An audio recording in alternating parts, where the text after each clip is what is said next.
すべてのドラゴン族はこの壺に封印されます。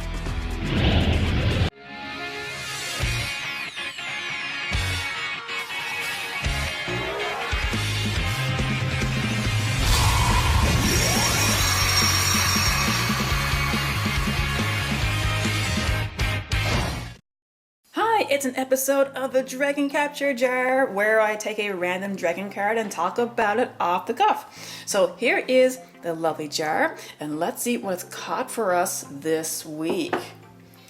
And ooh, it is Amorphage Goliath. Oh, I'm sure this card has been a thorn in some people's side for a while. Probably not so much these days, but when the Blue Eyes Guard Dragon deck was huge, yeah, I am guilty of playing this. Okay, first of all, you thought that Zaborg Mega Monarch can disrupt your opponent's extra deck? Well, look no further. Amorphage Goliath basically can lock out your opponent's extra deck altogether, unless they can get rid of this card. First of all, I just want to say, I just love how this card looks. Just like, I love purple. I mean, it's not my favorite color, but purple is nice. You can see his teeth, the horns. When I think of dragons, yeah, like this guy, this is what I think of. Like, he's such a rare dragon. You know, it'd been pretty cool if he was breathing fire or something, you know, generic like that. But hey, looking ferocious like this is pretty good. But essentially all he really does is that once you get him on the field, your opponent simply cannot special summon any monsters from the extra deck. And, well, except Amorphage monsters. So if you're playing an Amorphage deck and you're in a mirror match, this card isn't really going to be doing anything anyway.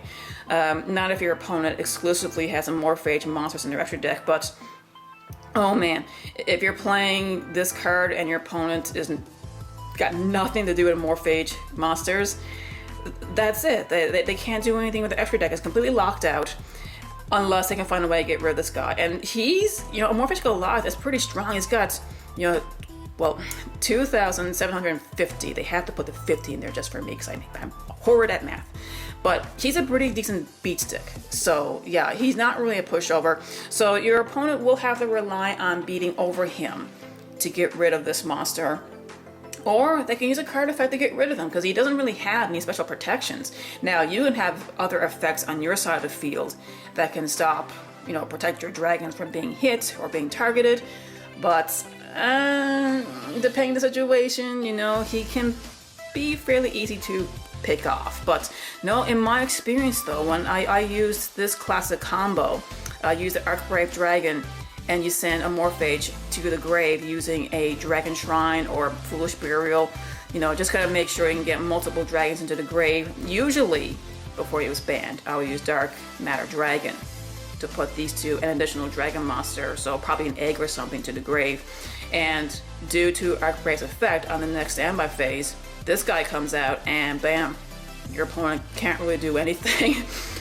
So that's why this guy was so powerful. That's why the combo was so popular, and it's kind of partially the reason why Dark Matter got banned, which I don't blame them.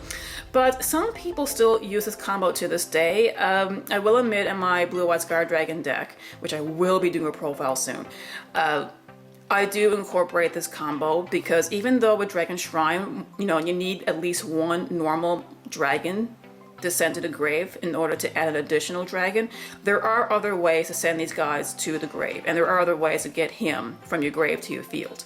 So I don't think the combo is completely dead. It is less consistent now thanks to the banning of Dark Matter Dragon. But because of that, no, I'm not seeing this played as much. But hey, you know, give it a shot. So yeah, Amorphage Goliath, I really like how he looks. He has a devastating effect because everyone, especially in the meta game, heavily relies on their extra deck. But at the same time, he does have his weakness. He doesn't have any effect that would protect him from being picked off by a stronger monster or a card effect. And he is a thought number 5 on the scales. That's right, he's also a pendulum monster. I don't know why I didn't mention that first thing. I don't really play pendulums. I know a few people who do, but I'm not gonna lie, it's not a common deck at my locals. You know, I might see it played a few times during the meta tournaments we'll have, but really not that much. I think the most I ever went against would be Pendulum Magicians, and I have been able to get over those no problem. So, but someone has been playing Amorphage decks, and that's really interesting. I like that. So yeah, I mean, if you want to build a deck completely around him, go for it. I mean, he's very, yeah, entertaining, especially, you know, if your opponent is not expecting it, just get him out and just look at the look on their face, because most people know what he does when he gets out. So, yeah.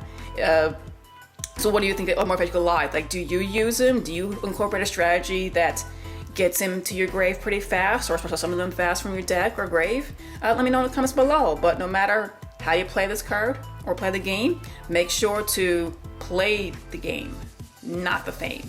See ya! Thanks for watching! If you like what you see, subscribe and be sure to click on the bell for notifications. You can also check me out on Facebook. The link is in the description below. Happy dueling!